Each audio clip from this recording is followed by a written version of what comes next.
যখন রুটি পরোটা খেতে খেতে আর ভালো লাগছে না, হেলদি টেস্টি কোনো টিফিন রেসিপি বানিয়ে খেতে চাচ্ছেন, আমি বলবো এই টিফিন রেসিপিটি বানিয়ে খেতে পারেন। এতটা টেস্ট, একবার তৈরি করলে বারবার এই রেসিপিটি তৈরি করতে যাবেন। সকালের নাস্তায়, বিকেলের চায়ের সাথে অথবা বাচ্চাদের স্কুলের টিফিনে দিতে পারেন। বাচ্চারা অনেক বেশি পছন্দ করবে, কারণ খাবারটি তৈরি করা হচ্ছে কালারফুল সবজি দিয়ে। তাহলে তো বুঝতেই পারছেন বাচ্চারা কিন্তু কালারফুল সবজিগুলো অনেক বেশি পছন্দ করে। টিফিন তৈরি করার জন্য এখানে আমি 1 কাপ পরিমাণ সুজি নিয়েছি, হাফ কাপ টক দই দিয়ে দিচ্ছি। এখন সুজির সাথে টক দই প্রথমে ভালো করে মিশিয়ে নিচ্ছি। মেশানোর পরবর্তীতে বোঝা যাবে এখানে কতটুকু পরিমাণ পানির প্রয়োজন আছে। তা ভালো করে মিশিয়ে নিয়েছি। এখন এখানে আমি অল্প অল্প করে পানি দিয়ে দিব আর সুজির সাথে ভালো করে মিশিয়ে নিব। পানিটা একেবারে দিতে যাবেন না, অল্প অল্প করে দিবেন, তাহলেই বোঝা যাবে এখানে কতটুকু পরিমাণ পানির প্রয়োজন আছে। তা আমি অল্প অল্প করে পানি দিচ্ছি আর ভালো করে মিশিয়ে নিচ্ছি। পানির পরিমাণটা ঠিক থাকলে এই টিফিন খুব সুন্দরভাবে তৈরি হবে। তা রেস্টে রেখে দিয়েছি। এখন আমি চটপটা একটি চাটনি বানিয়ে নিচ্ছি।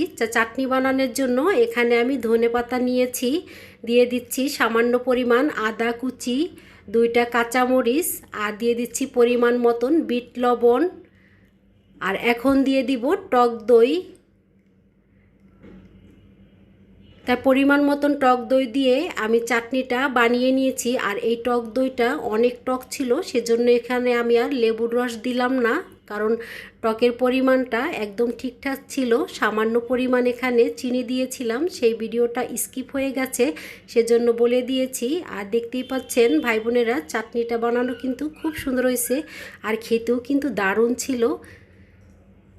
রেস্টে রাখা সুজি নরম হয়ে গেছে, এখানে আমি স্বাদ মতন লবণ দিয়ে দিচ্ছি। চায়ের চামচের 1 চামচ চিনি দিয়ে দিচ্ছি। পরিমাণ মতন কুচানো বরবটি দিয়ে দিচ্ছি, গাজর কুচি, আর এখন দিয়ে দিব সামান্য পরিমাণ আদা গ্রেট করে। এতে করে টিফিন রেসিপিটি খেতে দারুণ লাগবে, আর আদার ফ্লেভারটা কিন্তু এই রেসিপিতে দারুণ মানায়। এখানে সামান্য পরিমাণ আদা দিয়ে দিবেন, দেখবেন টিফিন রেসিপিটি খেতে দারুণ হবে। ধনিয়া দিয়ে দিচ্ছি, আর ঝালের জন্য এখানে কালো গোলমরিচের গুঁড়ো দিয়েছি 4 চামচের হাফ চামচ। এখানে আমি কোনো কাঁচামরিচ দেই নাই এবং কোনো চিলি ফ্লেক্স বা লাল মরিচের গুঁড়ো কোনোটাই দিব না, শুধু গোলমরিচের গুঁড়োর যেই ঝালটা আছে সেই ঝালটাই থাকবে। আর এতে করে কিন্তু টিফিন রেসিপিটি দারুণ তৈরি হবে, আর খেতেও কিন্তু সত্যি অনেক বেশি মজা ছিল। 4 চামচে 2 চামচ পরিমাণ এখানে আমি তেল দিয়ে দিয়েছি, আর এখন দিয়ে দিচ্ছি অল্প করে বেকিং সোডা দিয়েছি।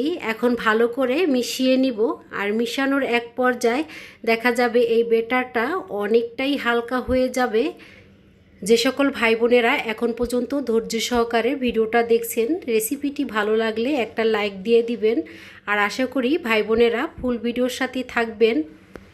বেটার খুব সুন্দরভাবে তৈরি করা হয়ে গেছে, আর ঘনত্বটা আমি এরকম রেখেছি। এখন ভাপিয়ে নিব, আর ভাপানোর জন্য এখানে আমি কেকের মোল্ড নিয়েছি, সামান্য পরিমাণ তেল মাখিয়ে নিচ্ছি। এতে করে টিফিন রেসিপিটি তৈরি হওয়ার পরে খুব সুন্দরভাবে তুলে নেওয়া যাবে। তা হাত দিয়ে সব সাইডে আমি ভালো করে লাগিয়ে নিয়েছি। এখানে আপনারা চাইলে স্টিলের ছোট বাটিগুলো নিতে পারেন, অথবা হাতের কাছে যেই পাত্র থাকে সেই পাত্রতেই টিফিন রেসিপিটি ভাপিয়ে নিতে পারেন। তা ভাপানোর জন্য এখানে কড়াইতে আমি পরিমাণ মতন পানি দিয়েছি। পানিটা যখন ফুটে উঠেছে, মাঝ বরাবর কেকের মোল্ড বসিয়ে দিয়েছি। 10 মিনিটের মতন ভাপিয়ে নিব। তা ঢাকনা দিয়ে ঢেকে দিয়েছি, আর 10 মিনিট পরে চুলাটা অফ করে দিয়েছি। এখন নাস্তা পুরোপুরি ঠান্ডা হয়ে গেছে, ছুরি দিয়ে সাইড থেকে একটু ছাড়িয়ে নিচ্ছি। এখন মাঝ বরাবর আমি কেটে নিচ্ছি। আমি আমার পছন্দ মতন নাস্তাটি কেটে নিচ্ছি, আপনারা আপনাদের পছন্দ মতন কেটে নেবেন। একটা প্লেটে পরিবেশন করে দেখাচ্ছি। রেসিপিটি ভালো লাগলে আর এভাবে নিত্য নতুন রেসিপি দেখার জন্য চ্যানেলটি সাবস্ক্রাইব করে চ্যানেলের পাশেই থেকে যেতে পারেন। আজকের মতন এই পর্যন্ত, আবার দেখা হবে নতুন একটা রেসিপিতে। সে পর্যন্ত আল্লাহ হাফেজ, আসসালামু আলাইকুম। একটা খেয়ে দেখাচ্ছি, ধনেপাতার চাটনির সাথে টিফিন রেসিপিটি খেতে অসাধারণ লেগেছে।